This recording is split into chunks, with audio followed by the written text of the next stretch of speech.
Eis o microfone cortou a música. O salão prendeu o fôlego. Ele falou no meu nome e depois disse: "Estou me divorciando."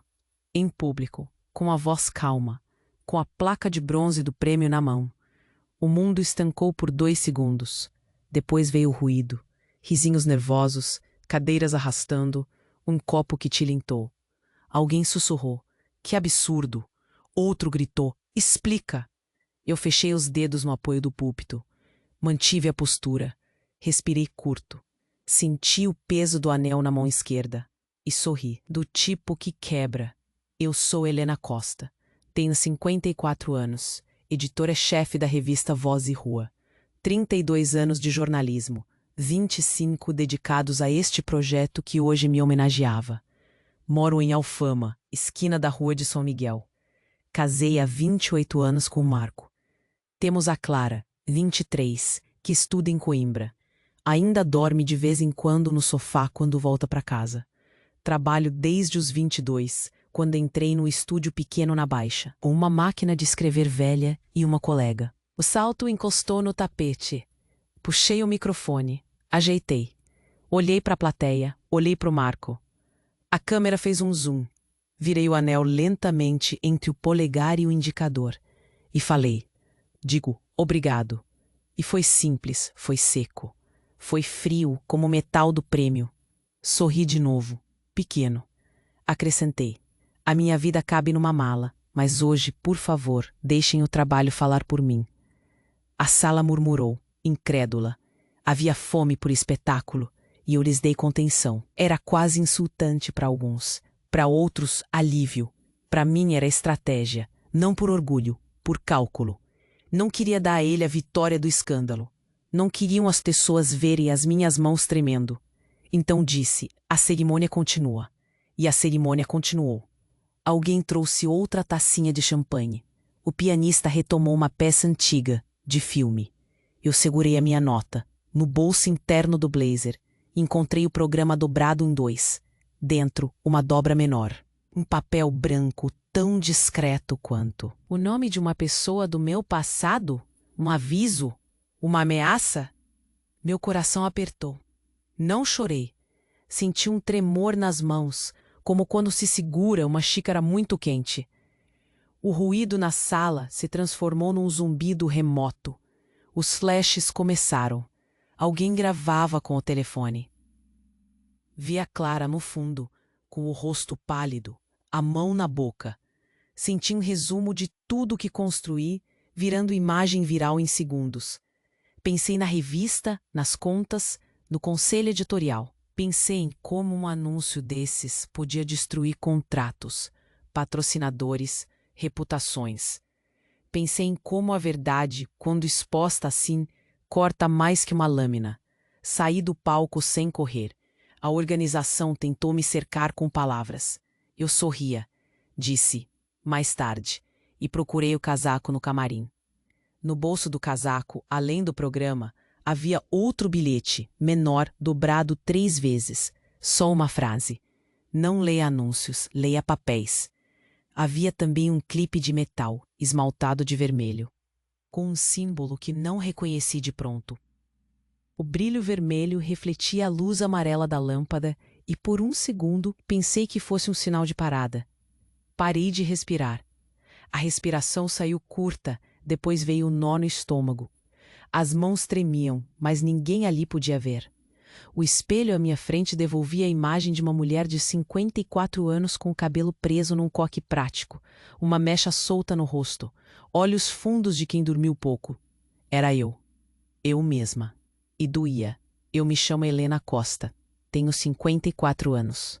Vivo em Alfama, num apartamento que cheira a café velho e limão, porque eu gosto de pôr cascas de limão na pia de vez em quando, mesmo sabendo que isso é cozinho de gente que faz listas. Trabalho na Voz e Rua desde que a revista era uma ideia e depois virou coisa real. Mesas de pauta às 8, deadlines às 3 da manhã, café amanteigado em caneca lascada. Entrei na redação aos 22. Aprendi a fazer pauta como se aprendia a escovar os dentes. Sem pensar demais. Automático. Cresci com a revista. cresci nela. A voz dela era uma coisa neutra e apressada. Me senti uma notícia. A Clara veio correndo, olhos inchados, com a maquiagem borrada por culpa de um choro que talvez nem tivesse acontecido ainda. Ela me pegou pelo braço como faziam quando ela era pequena, e eu naquele momento precisei fingir firmeza. Por ela, por nós. Lembrei de quando eu era jovem e escrevia colunas de opinião que acabavam com bilhetes de leitores e xingamentos em disco. Tinha coragem, medo também, medo sempre. Mas coragem. A coragem então vinha do trabalho. Eu acreditava que a verdade era um bem público, que quem escreve tem dever de clareza. Hoje a verdade bate à minha porta com a cara do meu marido. A verdade em forma de humilhação. A verdade que ele escolheu jogar com as luzes de uma sala cheia. Sentei no chão frio do camarim. Tirei os sapatos. Mordi as unhas. Hábito que carrego desde adolescente, quando estudava para vestibular, e mordia os cantos da prova até a caneta cair. Lembrei do primeiro trá. A reputação dela é na prática minha renda. Por anos, cuidei da voz e rua como quem cuida de um filho adoentado. Com carinho, com mão firme, com remédios. Não quero que isso vá pelos ares por um drama pessoal, mas também não posso continuar sob uma sombra que me cala. Quem me conhece sabe que eu tenho um hábito ridículo. Antes de qualquer decisão importante, eu faço uma lista no verso de um guardanapo. A lista tem 3 itens. 1. Não gritar. 2. Proteger a Clara. 3. Não ceder ao espetáculo. Hoje, no camarim, escrevi mais. 4. Ir ao arquivo. 5. Levar uma lanterna. 6. Não ir sozinha se houver risco. A lanterna. Por que a lanterna? Porque emoção é assim. Você busca luz em coisas pequenas. Porque eu pensei no arquivo como numa câmara escura que guarda coisas difíceis. Porque arquivos têm gavetas e gavetas têm cheiros. O cheiro de papel antigo me dá náusea, mas também me dá certeza. Lá dentro há verdades com poeira. E eu sempre respeitei a poeira. Eu a limpo com cuidado. Pen. Eu quero, com toda a força que resta, manter a dignidade dela, a dignidade da minha história. Porque se algo sair daquele arquivo que entorne sangue em cima da mesa, não será só a minha história que se mostrará. Serão as histórias de toda a gente que confiou em mim. Liguei para Clara por mensagem. Ela respondeu com um emoji e depois com "Vão contar ao jornal?" Eu sabia que ela estava protetora, irritada, assustada. Prometi a ela que conversávamos. Não disse que eu mesma estava pensando em ir ao arquivo. Não disse que segurava um clipe vermelho entre os dedos e que isso fazia o pulso bater mais forte.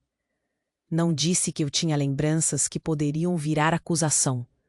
Guardei. Fiz um café fraco. Tremeu um pouco na mão quando levantei a caneca. O gosto ficou metálico na língua. Abri a gaveta da minha mesa e peguei um maço de cigarros de quando eu fumava na faculdade.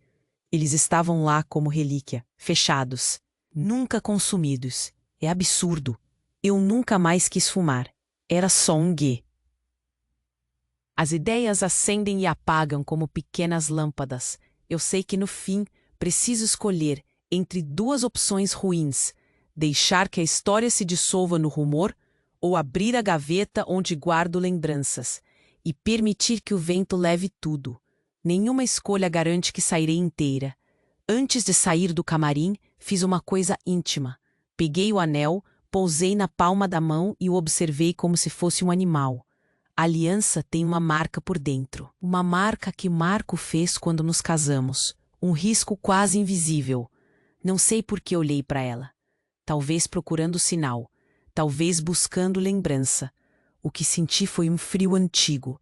Senti que há um pedaço de mim que se escondeu durante anos e que agora, com aquele bilhete e clipe vermelho, está prestes a pular para fora. Arrumei o casaco.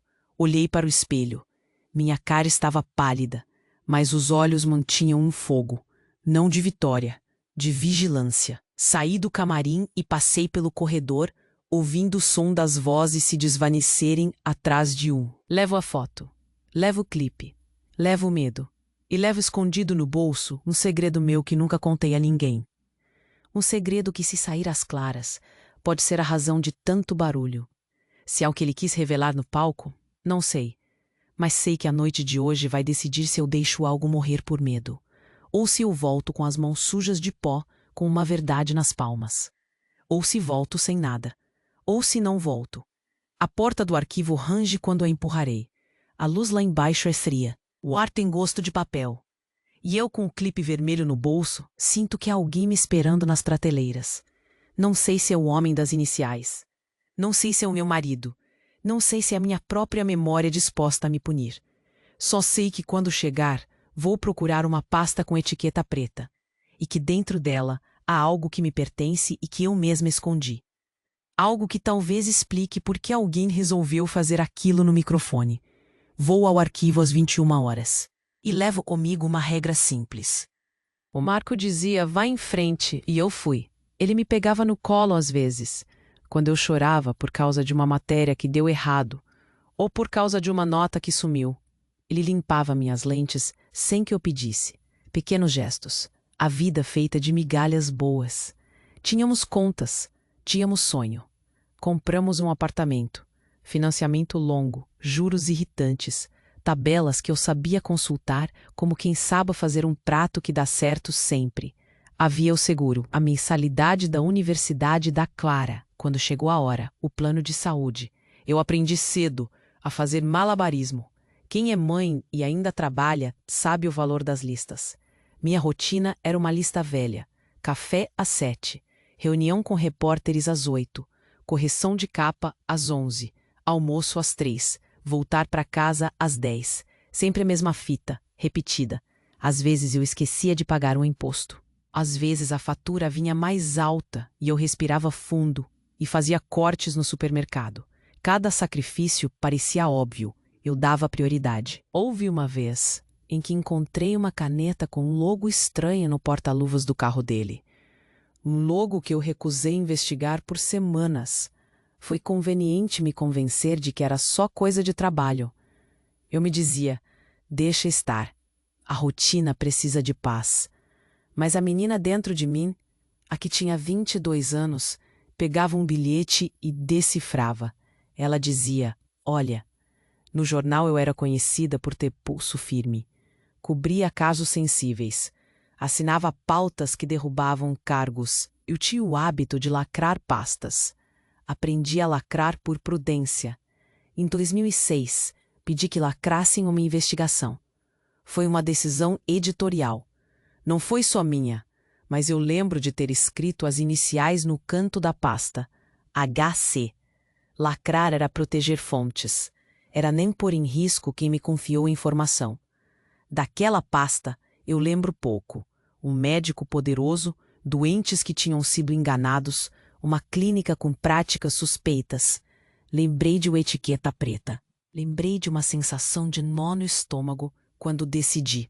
Ainda assim, um dia, e isso é coisa de memória que volta em cortes, eu peguei um cartão no bolso do casaco do Marco. Era de um tal de ML Consultoria. Guardei o cartão como quem guarda o espinho. Não perguntei. Não quis saber. Meses antes do bilhete no palco, eu encontrei um recibo de hotel no lixo do carro. Uma reserva. Não perguntei. Fingi que nada aconteceu. A rotina me ajudava a empurrar as perguntas para baixo. No jornal, eu disputava espaço com homens que falavam alto. Eu bati portas. Ganhei respeito com trabalho, não com charme. Havia repórteres jovens que me olhavam com esperança. Eu me senti mentora diversas vezes.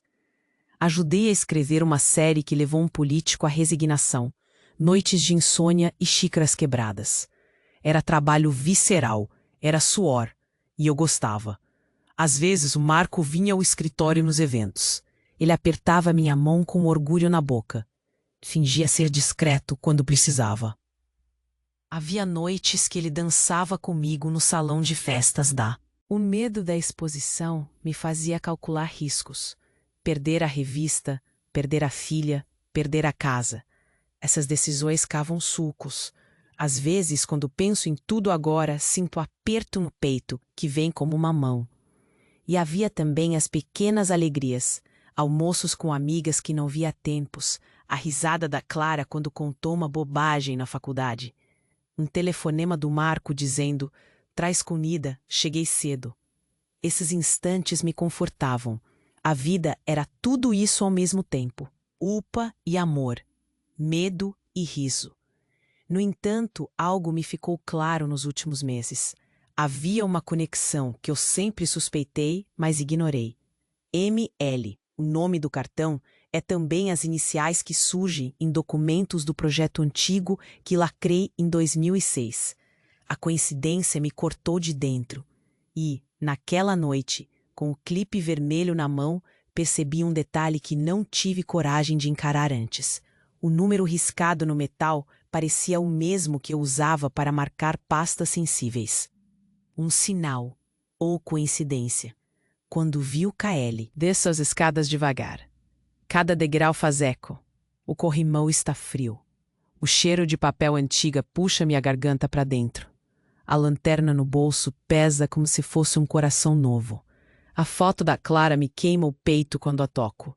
O clipe vermelho arranha minha palma. Sinto a unha do polegar roçar o metal. Respiro. Tento manter a calma. Não consigo. Ligo a lanterna no escuro. O feixe corta o pó. O som é meu próprio sopro. Há prateleiras longas, todas etiquetadas. O cimento é duro sob os sapatos. Pouso a mochila no chão e ouço o zíper. Um som pequeno que me lembra de ir devagar. Penso em quantas vezes vim aqui à tarde, sozinha, procurando uma nota perdida, um recorte velho. Aquela era minha câmara de segredos. Hoje parece uma jaula. Enquanto caminho, volto a pensar em todas as coisas pequenas que foram a antessala do que aconteceu. Nada dramático no começo. Um copo partido na pia. Vou comer fora, dito com pressa demais. Um bilhete velho que... Fingi que aquilo era paranoia. Tive conversas com ele. Tentei abrir a porta com cuidado. Sentamos na cozinha. Luz amarela. Uma panela no fogão, o vapor subindo. Eu perguntei com voz calma, como quem pergunta o tempo. Ele respondeu com outra pergunta. "Andas cansada?" E virou a conversa para o trabalho. Isso me confundia. Quando ele desviava, eu achava que havia exagerado. E assim fui me censurando. Mantive a casa como sempre. Dei comida, arrumei a cama. A aparência de normalidade custava menos do que uma briga. Houve uma noite que não esqueço. Discute? Não. Conversa cortada por silêncio. Eu estava no sofá, com um lenço no joelho, e ele sentado num canto, olhando para a televisão. Em 2 metros éramos estrangeiros. Falei do meu medo. Disse que sentia distância. Ele negou com um movimento leve. "És dramática", disse. Doeu. A palavra cortou. Eu me encolhi. Pelo resto da noite, escutei o som do chuveiro muito forte demais. Como se procurasse abafamento. Eu tento, mas a cada piada, eu sentia um mormaço na garganta. Olhares me pesavam. Perguntas indelicadas me passavam como facas. "Teu marido falou ontem? Vais lidar com o alvoroço?" Eu sorria, engolia o pó da intimidade e respirava. Dizia a mim mesma que aguentaria. Aguentei durante anos. A Clara percebeu antes de eu admitir. Ela aproximou-se e fez coisas pequenas para testar. Deixou uma nota com "Estou aqui" no bolso do casaco. Ficou em silêncio na sala e observou. Uma tarde ela me chamou e com o rosto duro disse: "Mãe, não me mentes." Foi a primeira vez que senti a mão verdadeira do mundo sobre meu ombro. Eu quis abraçá-la e chorar. Não o fiz. Prometi que conversávamos depois. Volto ao presente e sigo entre as estantes. Apanho pastas ao acaso. O feixe da lanterna ilumina datas e manchetes antigas. O pó faz estrelas no ar. Sinto os olhos arderem. A minha respiração aumenta quando vejo a etiqueta preta. A etiqueta preta é uma espécie de nó secreto. Reconheço a letra da E. A raiva e a saudade convivem no mesmo cômodo dentro de mim. Não sei o que fazer com isso. Avanço mais um corredor. Um som leve. Parece alguém puxar uma cadeira. O pelo do meu braço arrepiou. Apanho a lanterna e aponto o feixe. Uma sombra ao longe. Alguém está aqui. O coração treme tão forte que penso que vou desmaiar. Esconde-se? Não, não sou criança. Ando devagar, o sapato rangendo. Chego perto. Uma mesa com caixas, uma cadeira vazia, um casaco pendurado que não reconheço. O ar está frio, mas sinto como se algo tivesse acendido dentro de mim. Procuro o número 7. As etiquetas passam rápidas. 3, 4, 5, 7. Ali. Quando estendo a mão para puxar a pasta, o meu telefone vibra. Um som seco. Uma mensagem de um número que não tenho salvo. Abro sem querer. O coração salta. Era uma mensagem curta. Uma imagem. A foto mostra a entrada do arquivo. A data e a hora no canto. A minha própria silhueta. Estou lá, de perfil. A lanterna no bolso. A imagem está tirada de U. Texto curto, seco. Só uma frase. Não procures. Ele está aqui e ponto final. O chão parece sumir. Ele está aqui. Marco. Ao mesmo tempo que sinto o peito estourar de medo, surge uma pontada de desespero. Como pode ele estar aqui? No palco ele falou aquela humilhação. No programa ele deixou-me nu diante de toda a sala. E agora estaria no subsolo, junto a mim, talvez mexendo naquilo que eu escondi. Ou pior, talvez estivesse encenando tudo para me empurrar a abrir a caixa. Piso ao lado e penso em voltar. Corro, fico, a minha cabeça dispara. E se for armadilha? E se for montagem? E se ele estiver plantando algo? E se 1000 perguntas saltam? Eu sempre fui cautelosa. Hoje me sinto boba por ter vindo. Abro a pasta 7 com a mão que não para de tremer. E papel está amarelado. Há um envelope dentro. Em cima, um bilhete curto. Helena, não é só teu nome. A caligrafia é conhecida e desconhecida ao mesmo tempo. É inclinada, confusa. Pego o envelope com o dedo profunda, masculina. Não faças nada ainda, Helena. A voz soa calma. Conheço essa calma. É a mesma calma que lavei nos outros anos. Quem é? Digo, e minha mão fecha o papel com força. A voz sorri. Vais acabar por abrir. Pensa nas pessoas. Pensa no que vai perder. Ele pausa como quem saboreia. E lembra-te, algumas portas devem ficar fechadas. A ligação cai. Fico com o telefone na mão, os olhos pregados na pasta. Sinto que o chão está girando debaixo dos meus pés. Não consigo ver direito. Não sei se choro ou se rio. A urgência me pega a garganta e me empurra a agir. Olho para a saída. A luz do corredor brilha lá fora. Sinto que meu corpo é frágil, como vidro. Então, no movimento, é uma sombra que se alonga e parece dizer algo que não quero ouvir. O telefone vibra outra vez. Desta vez, a mensagem é uma gravação. Tem a minha voz, do palco. Diz algo que me deixa sem força. E no fim, a gravação anuncia em voz baixa. Ela vai agarrar a pasta. Sinto que não posso mais adiar, mas também sinto, com um frio profundo, que hoje não é apenas sobre mim. Há mãos invisíveis puxando fios. Há interesses maiores do que um divórcio. Há um segredo que, se sair, pode derrubar mais do que a minha vida. Ainda assim, não consigo resistir. A curiosidade, a obrigação, a raiva, tudo empurra. Ouço passos, mais perto. A luz do corredor treme. E então, pela primeira vez em muito tempo, pergunto a mim mesma se ser forte é suficiente. Mas a pergunta fica no ar. E alguém abre a porta do arquivo. Devagar.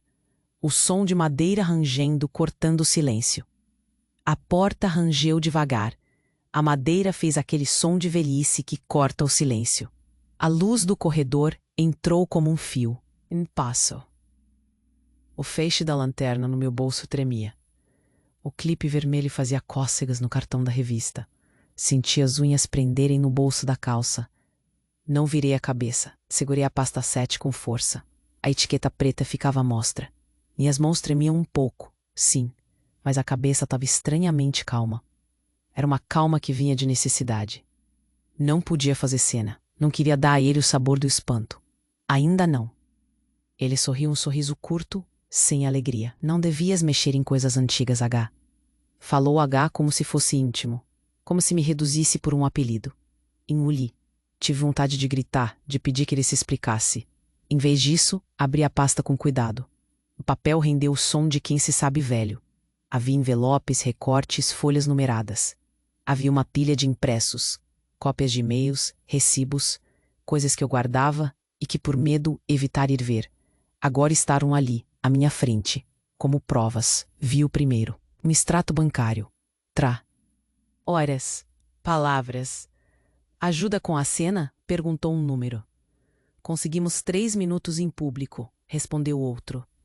Preferencialmente na hora do teu discurso. As mensagens eram diretas. Não havia metáforas. Havia emoticons, sim, risonhos. Um que dizia, vai ser perfeito, não falha. E ainda um print de outra conversa. Quanto precisas? 10.000 por mês. Uma transferência confirmada. Data, referência, pagamento serviço. E abaixo, a minha conta pessoal, com débito autorizado. Débito, autorizado com a assinatura dele. Um nó apertou-me o peito. Primeiro choque. Depois uma clareza dura, como granito. Não era só traição. Era manipulação. Era armação. Era muito possivelmente chantagem em vez de acaso. E aquele vamos fazer, feito por alguém íntimo da minha vida, era uma lâmina. Havia mais. Recebi com os olhos um envelope com bilhetes de hotéis. Reservas pagas com cartão associado à conta dele. Endereços, nomes de quartos. E num dos recibos, um nome que... Peguei o telefone. Tirei fotos de tudo. Fotografei os extratos, as mensagens, os recibos. A luz da lanterna tremia, mas o flash do telefone ajudou. Fotografei a assinatura dele. Congelei a imagem, salvei. Depois, encontrei uma pasta com uma pendrive colada ao envelope.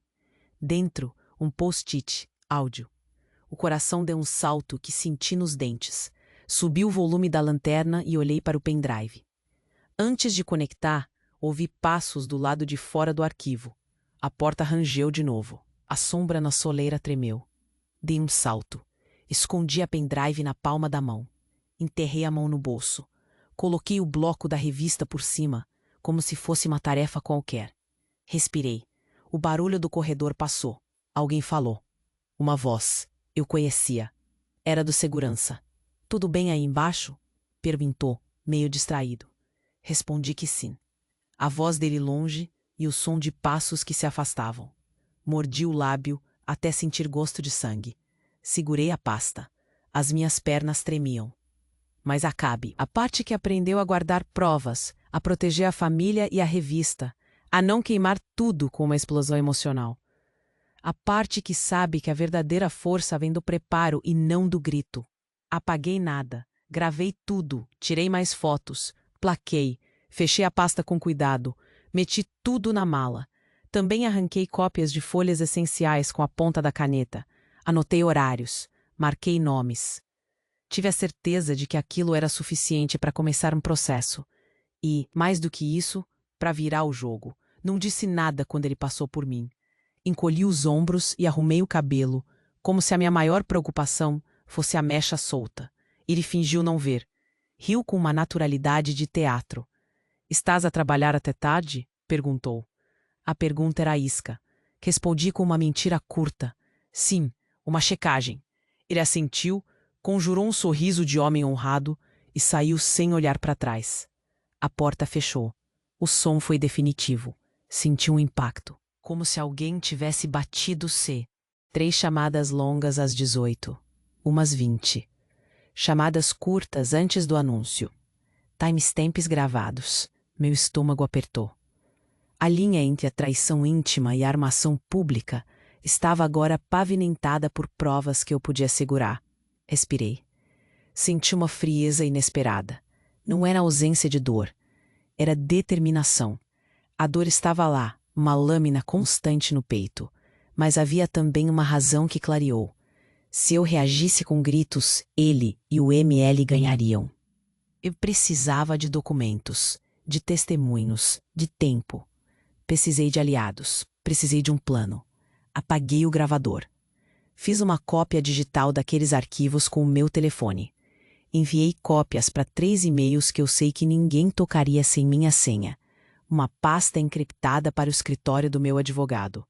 Uma cópia para um pendrive que deixei na minha casa, dentro do livro que apenas eu e a Clara sabíamos. E outra para um contato antigo, uma jornalista que durante anos foi minha amiga e que sempre odiou manipulação. Senti o impacto de uma lágrima que não permiti cair. Era no olho, escondida. Lembrei do cheiro do café na nossa casa, das mãos dele a esquentar as minhas. Lembrei-me de todas as vezes em que protegi um segredo porque achei que era melhor assim. Agora percebi que havia pago caro por isso. Paguei com a minha honra de mulher e com a minha carreira. E talvez com a segurança da minha filha. A fúria cresceu, mas a fúria foi tomada por lógica. Eu sou jornalista, sei abater um assunto com factos. Agora tinha factos. Ouvi passos perto da porta. Lara entrou com o ar de quem acha que vem para buscar uma nota outrora esquecida. A expressão dela mudou quando viu as folhas. Não perguntou nada. Aproximei-me. Mostrei as provas com olhos que não tremiam. Ela leu em silêncio. O rosto dela ficou pálido. Apoiou a mão na mesa. Isto é montagem, disse. A voz dela saiu pequena. Estão a instrumentalizar-te. Concordei com a cabeça. Disse só. E querem-me fora do caminho. Mas eu tinha provas. E com provas o jogo muda. O poder de quem manipula depende de segredos. Eu agora tinha luz suficiente para acender um holofote. A minha mão apertou a pasta no bolso. Senti o clipe vermelho frio contra a pele. Era um lembrete. O mesmo clipe que apareceu no programa. O mesmo clipe que me empurrou para baixo e para trás no palco. Agora o clipe ficava comigo. Era meu, como um punho fechado. Antes de sairmos, olhei uma última vez para o subsolo. As estantes, as sombras, a porta entreaberta. Pensei no som da gravação. Pensei nas transferências. Pensei no número 7. Pensei no que podia haver de resto, em documentos que eu ainda não encontrara. O fio parecia não ter fim, mas eu já tinha fio suficiente para tecer algo. Caminhei para a rua devagar. O vento bateu no rosto. A chuva fina da tarde molhou a gola do casaco. O mundo lá fora parecia indiferente. Pessoas passavam com guarda-chuvas, com sacos de compras, com pressa. Nenhum deles tinha ideia do que é. Estavam errados. Tive a sensação de que comecei a ver com outra paciência. Doía, mas era clara a estratégia. Recolher, consolidar, atacar no momento certo. A derrota pública deles podia virar o retorno público meu, se eu fosse cuidadosa. Fechei os olhos umas horas. O sono veio curto, com pausas. Sonhei com papéis voando. Acordei com a imagem da gravação. Senti uma frieza que era quase alívio. A frieza que transforma a dor em plano. Levantei, vesti o casaco. O dia ia nascer. Eu tinha uma reunião com o advogado. Tinha provas. Tinha uma assistente leal. Tinha um plano que começava a tomar forma. Saí de casa e na rua senti o peso da vida que construí. Senti medo. Senti ódio. Senti coragem. Olhei para o telemóvel e escrevi uma mensagem curta a Clara. Amo-te. Amanhã falamos. Está tudo bem. Não era toda a verdade, mas era necessário. Protegia-a com uma verdade parcial. Quando desliguei o telefone, pensei, pela primeira vez com certeza, que aquilo iria muito a. Levantei às 6. Fui arrumar a casa como quem ajeita um campo de batalha. Dobrei guardanapos, escondi pastas no fundo do armário, coloquei a pendrive dentro do livro da Clara que ninguém mais folheava. A rotina me deu um pouco de calma. Pequenas certezas me seguravam. A chávena que eu aqueço no micro-ondas, a toalha dobrada do mesmo jeito, a porta do corredor que sempre fecha com 2 trincos. Às 8 eu já estava no carro. Dirigia devagar. A cidade parecia mais lenta do que eu. O trânsito me permitiu pensar.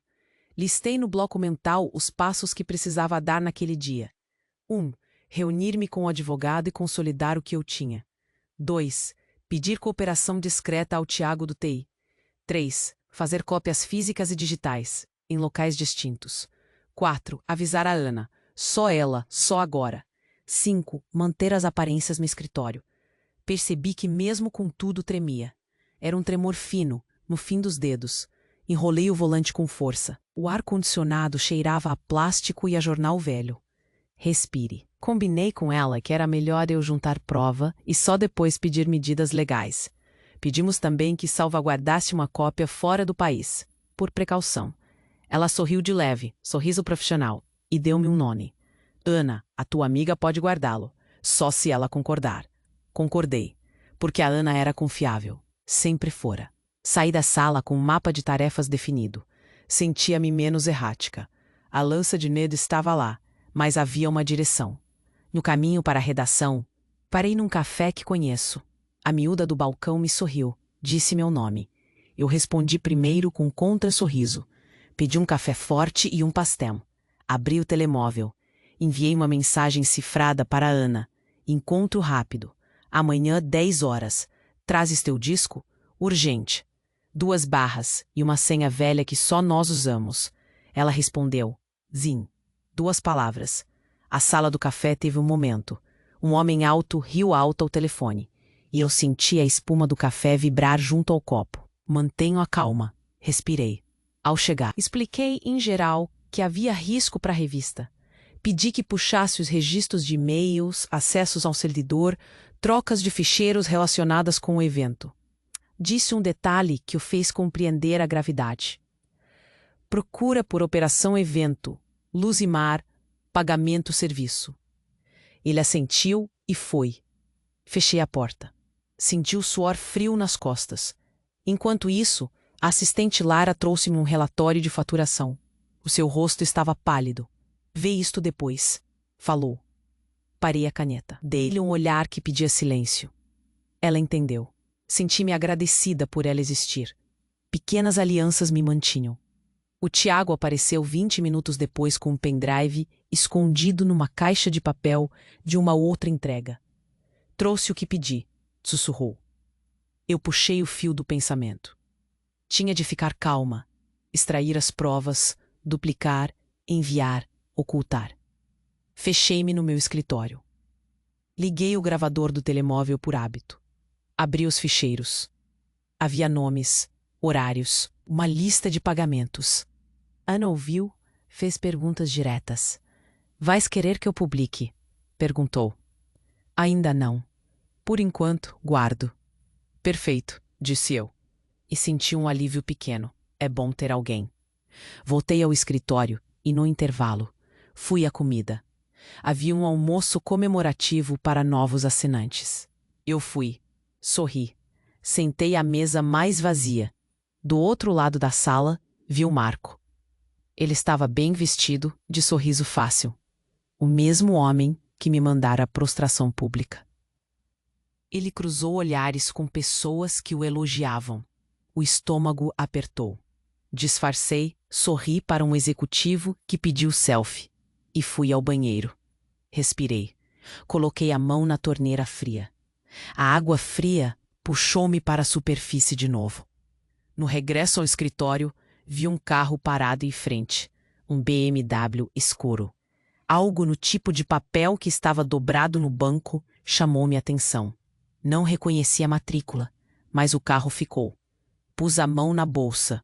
O clipe vermelho pisou a palma. Uma sensação antiga me atravessou.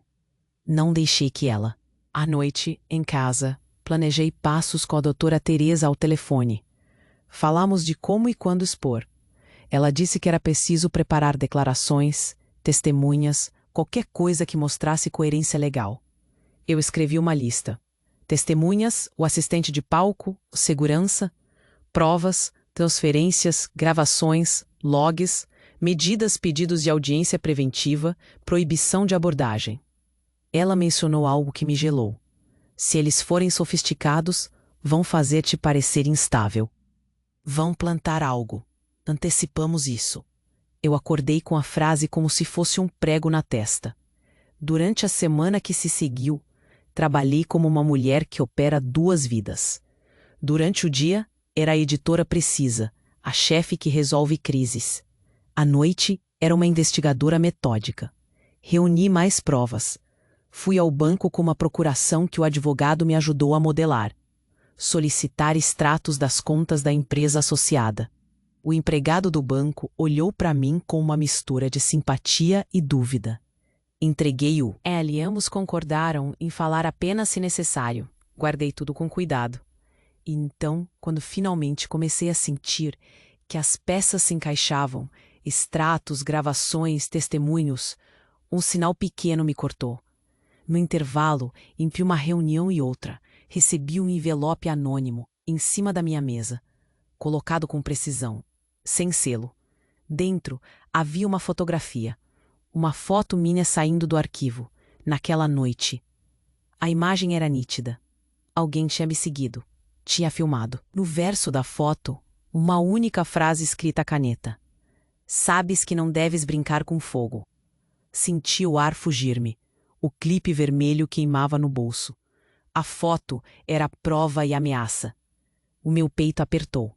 Abri a gaveta onde escondia a pendrive. Fechei com força.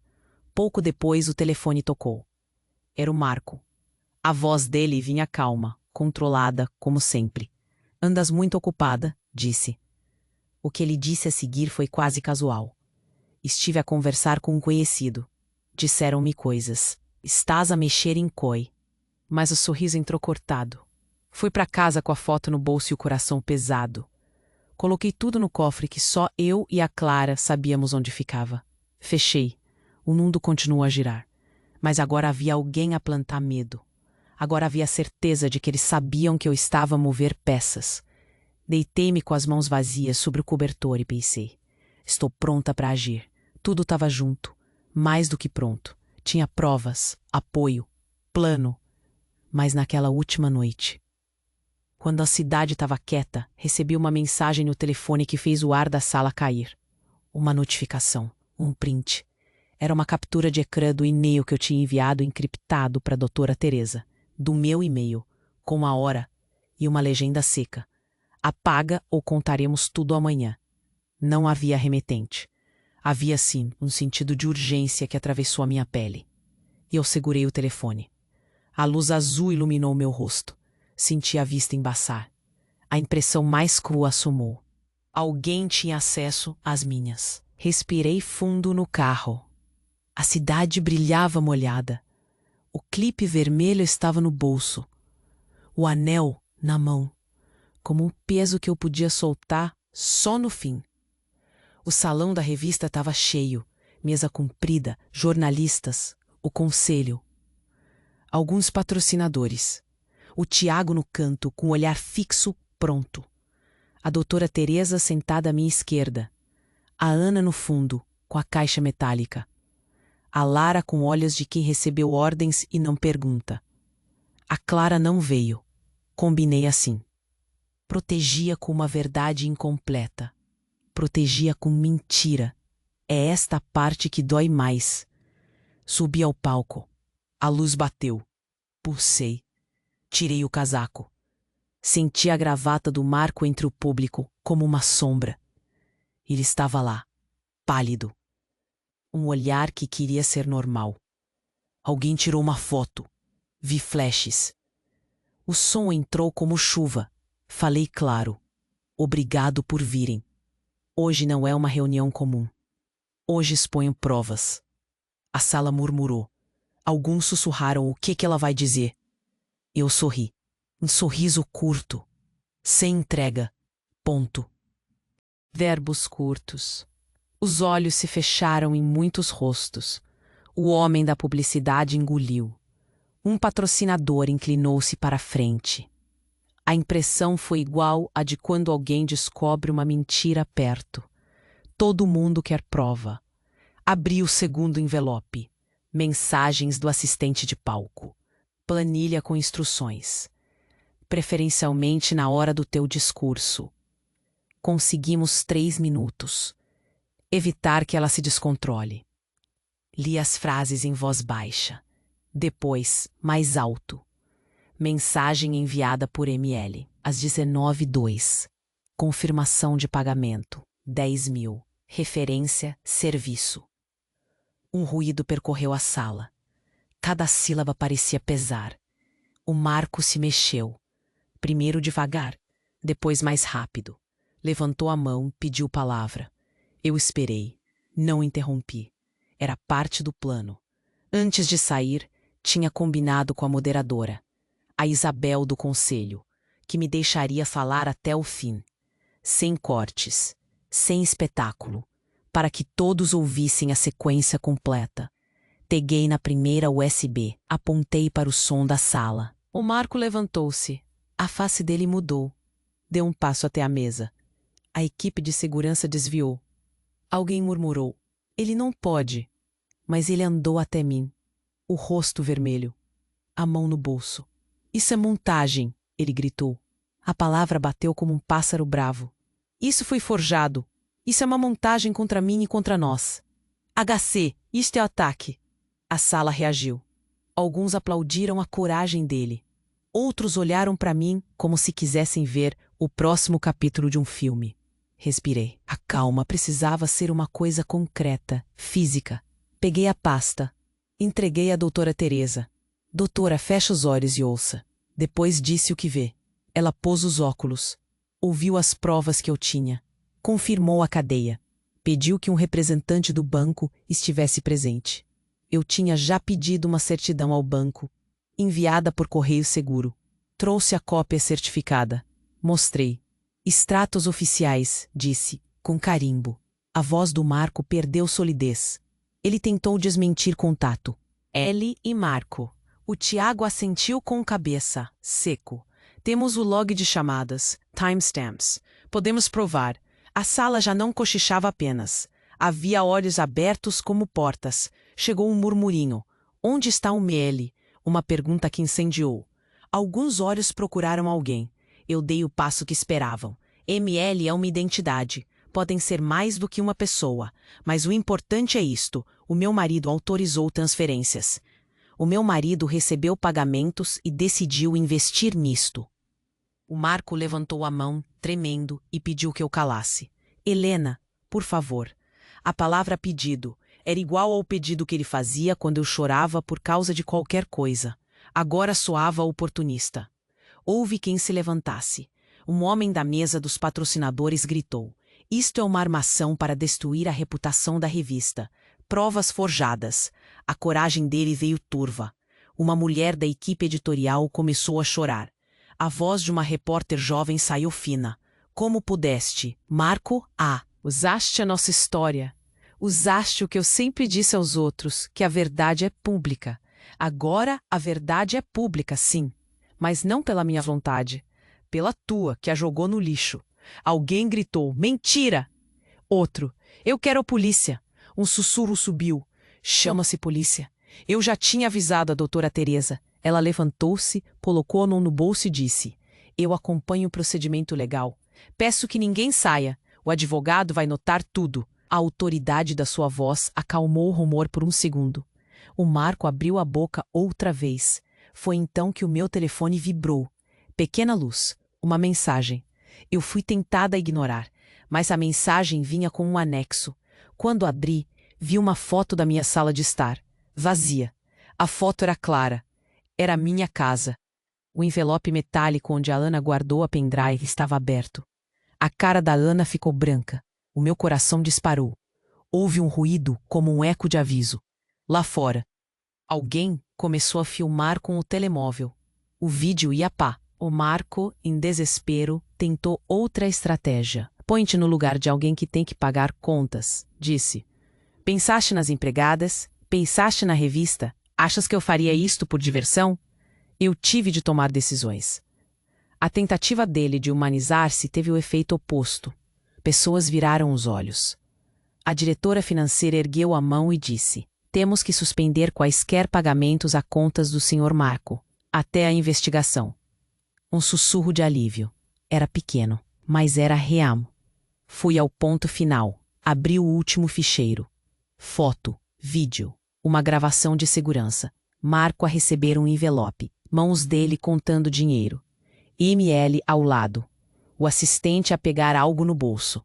A prova visual de um conluio duro. O silêncio virou vergonha. A cara dele mudou. Ele tentou apanhar a pasta. Um segurança segurou-o. Não toque em nada, disse o segurança, calmo.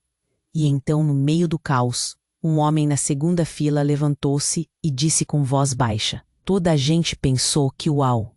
Gritou. Isto é uma farsa. Vão ver que tudo isso é orquestrado por inimigos da revista. Mas ninguém acreditou. A sala estava agora voraz. Havia uma sede clara. Se havia um arquivo 12, quem estava nele? Senti a garganta apertar. Não era só minha história. Era a história de todo o jornalismo que eu ajudara a construir. A culpa bateu como um martelo. Se existe mais, eu disse, nós vamos esclarecer. Mas não comigo a chorar. Com provas e com lei. A minha voz falhou por um segundo. Sustive-me. De repente, um som que eu não esperava. O sinal do meu telefone novamente. Vibra. Abri. Era um vídeo. Não era de Marco, nem do ML. Era uma gravação curta. A imagem tremida mostrava alguém abrir uma gaveta no meu escritório. Mãos. As mãos tiraram um envelope. A mão segurou uma fotografia da Clara, quando pequena. O vídeo encerrou com um texto sobreposto. Apaguei as cópias. Se quiseres continuar, vem sozinha. A mensagem vinha de número desconhecido. A sala ficou gélida.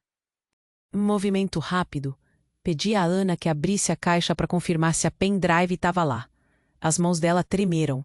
A caixa metálica estava vazia. O sangue congelou. Um cheiro de metal nos meus pulmões. Alguém esvaiu-se. O homem do arquivo, ao lado, segurou a cabeça como se tivesse levado um soco. Eu olhei para o público. Vi rostos que eu conhecia desde sempre. Vi o velho jornalista que me deu o primeiro emprego com olhos escuros. Vi a assistente que me deu café no dia em que comecei com a máquina de escrever. Vi a minha filha na minha cabeça como uma imagem que me puxava. Senti que a noite que comecei descia como um rio com corrente forte. Alguém gritou que viu um carro suspeito à porta do edifício. A segurança foi verificar. O Tiago fechou computadores. A doutora Teresa pegou o telefone. O barulho vira sirene latente.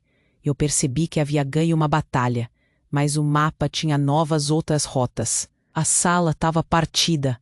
Havia quem me apoiava com olhares silenciosos. Vi a cadeira dele vazia. Vi a minha equipa congelada. Os patrocinadores murmuraram entre si. A imprensa já tinha clips. O mundo começava a mexer-se por si próprio. Eu senti o peso de todas as horas que me tinham trazido ali. E ouvi, por baixo de tudo, uma voz minha pequena. Agora não dá para recuar. Fechei o telefone, guardei-o. Olhei para a doutora Teresa. Temos de fazer duas coisas, disse. Abrir queixa e entender quem levou a caixa. E proteger a Clara. Ela concordou. Com a cara dura, o homem do arquivo se levantou, com ar de quem sabia que havia mais. Se querem ir ao fundo, disse ele, há registros. Mas não são todos na revista.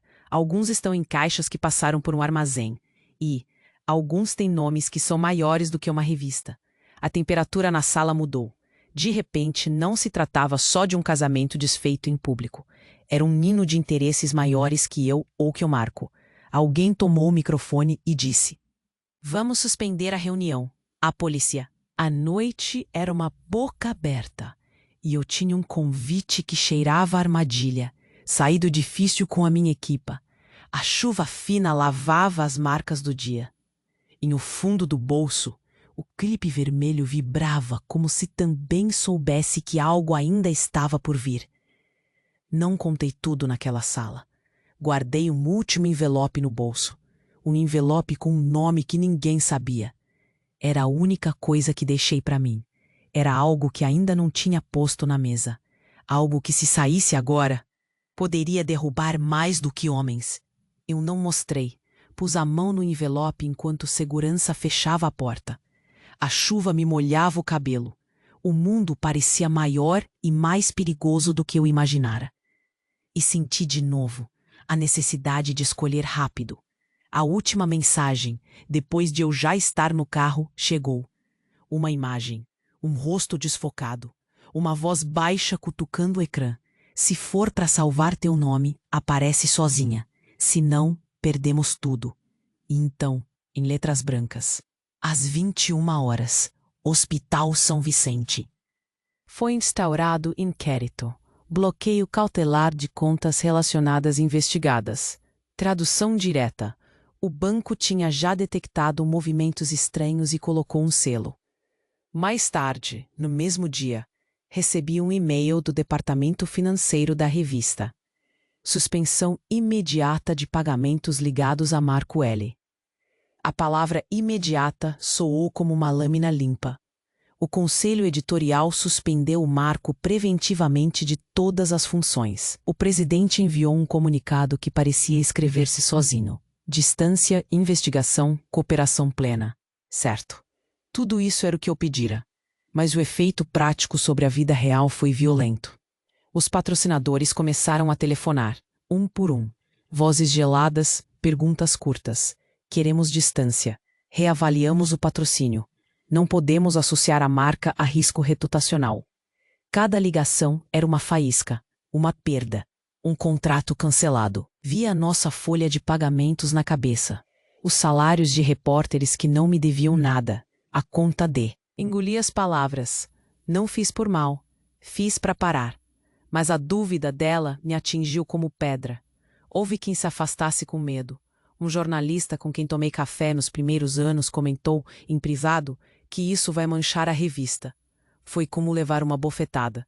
Percebi que a solidariedade tem um preço e que muitas pessoas calculam antes de apoiar.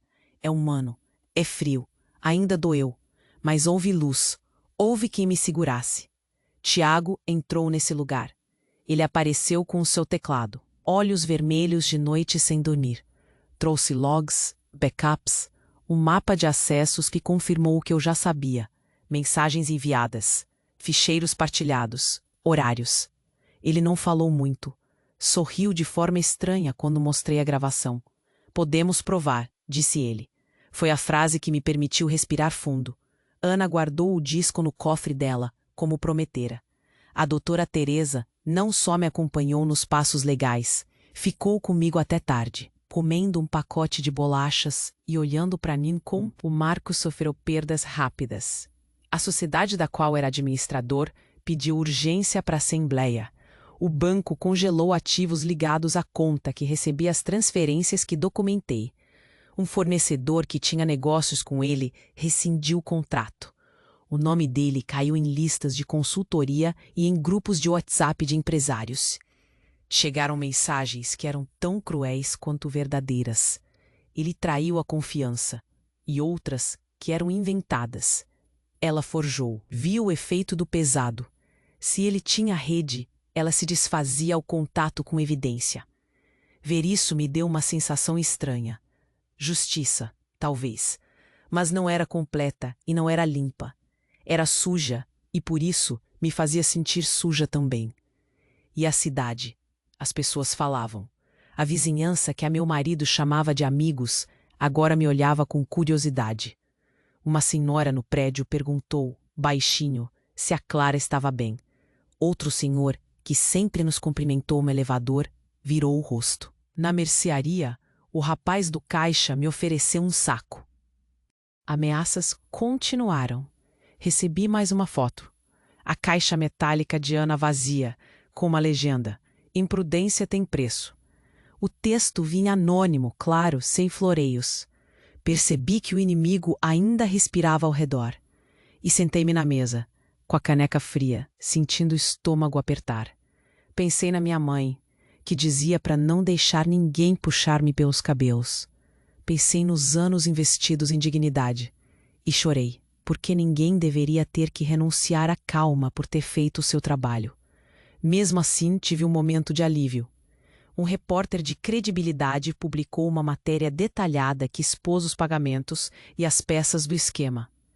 A leitura me deu um peso descendo do peito. Eu pude finalmente respirar sem pensar em uma espada prestes a cair. Alguns amigos telefonaram para dizer que leram e que estavam orgulhosos de eu ter enfrentado. Senti um calor tímido. Era alívio. Um trecho da matéria tinha uma linha que me queimou de alegria. Foi ela, Helena Costa, que trouxe as provas. Conectei num computador isolado. Havia um único ficheiro, um vídeo curto. A imagem tremia. Havia luzes de corredor. Um número apareceu na tela. 12. A câmera corria por uma gaveta aberta, papéis. Uma folha era pega, mostrada à lente. Havia nomes. Alguns familiares, alguns que eu conhecia. Outros que me eram estranhos, mas com recursos notórios. O vídeo termina com uma mensagem escrita. Disseste abre. Aqui está. Não abrimos por maldade. Abrimos para te mostrar o quão fundo isto vai. O que fez meu corpo reagir foi o último quadro.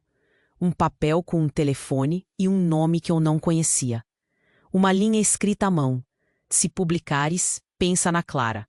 O mesmo tipo de intimidação que já vinha ouvindo. Um aviso claro. Um preço. A adrenalina voltou. Me senti entre a coragem e a proteção. Pensei em sumir? Não. Pensei em entregar as cópias guardadas para a polícia e para o advogado e desaparecer? Também. Mas sabia que fugir seria fácil para o inimigo. E que o silêncio poder. Embaixo outra mensagem. Se aceito ver o que não devia, perco o que defendo. Se não for, talvez perca a última chance de entender. O telefone ficou frio na minha mão. O que tinha começado como humilhação pública transformou-se numa operação com peças que se movem sozinhas. O Marco estava caindo, as contas dele congeladas, a reputação dele sangrando. Mas ao mesmo tempo, percebi que ao mover uma pedra eu libertei outras que rolam por cima de coisas maiores, e que agora, no meio da poeira, havia um nome novo, uma caixa com o número 12, um vídeo anônimo, e uma oferta não dita: traga-se a verdade, ou apagará. O próximo passo poderia ser sair à noite, encontrar um estranho no porto, abrir uma porta que cheira ao hospital e descobrir se o que existe na pasta 12 salva ou destrói. Poderia também ser esperar a polícia montar um esquema seguro. Ou poderia ser recuar. Minha boca secou. O clipe vermelho no bolso parecia mais pesado do que nunca. Fechei a porta do meu apartamento. Devagar, com a cabeça estourando, mas erguida. As semanas seguintes foram um emaranhado de papéis, vozes e pequenas certezas arrancadas com pinça. A polícia pediu depoimentos. O banco pediu documentos. O conselho suspendeu o marco. Os patrocinadores recuaram. A revista tremia, mas não caiu. Ficou estilhaçada, sim, mas não calada. Fiz o que sabia fazer. Organizei provas. Arquivei cada extrato, cada gravação, cada e-mail. O meu advogado, João, era prático. Helena, cadeia de custódia. Cópia cifrada. Não alargues, dizia. Eu obedecia. Tiago criou backups que ninguém, além de nós, alcançava. Ana guardou discos na caixa metálica dela.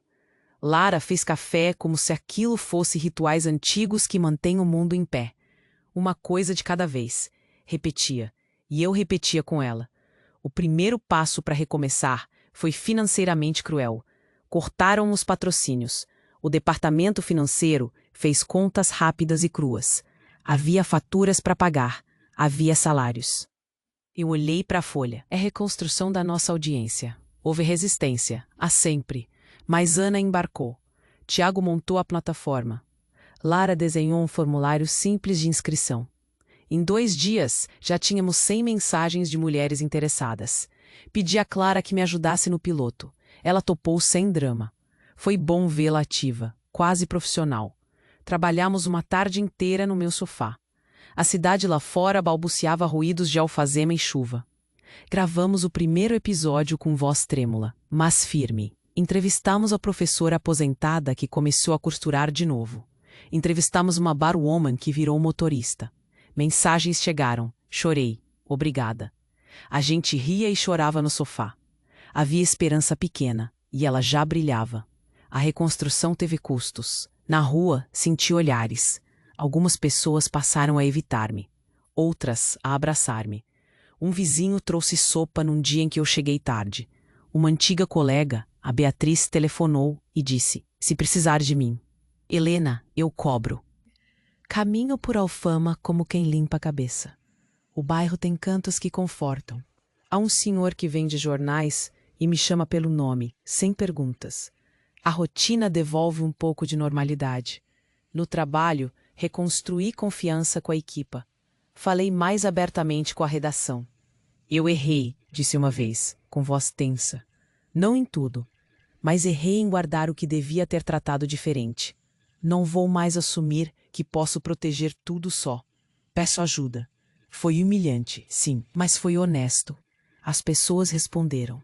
Vieram com ideias, com coragem. Alguns repórteres voltaram a pôr a cara no trabalho investigativo. Montamos uma pauta com foco em corrupção local, em contratos e em pessoas que se aproveitam de mulheres. Era o nosso modo de reagir. O projeto Voz e Rua Novo tomou força quando recebemos um pequeno subsídio de uma fundação europeia que apoia a liberdade de imprensa e igualdade de gênero.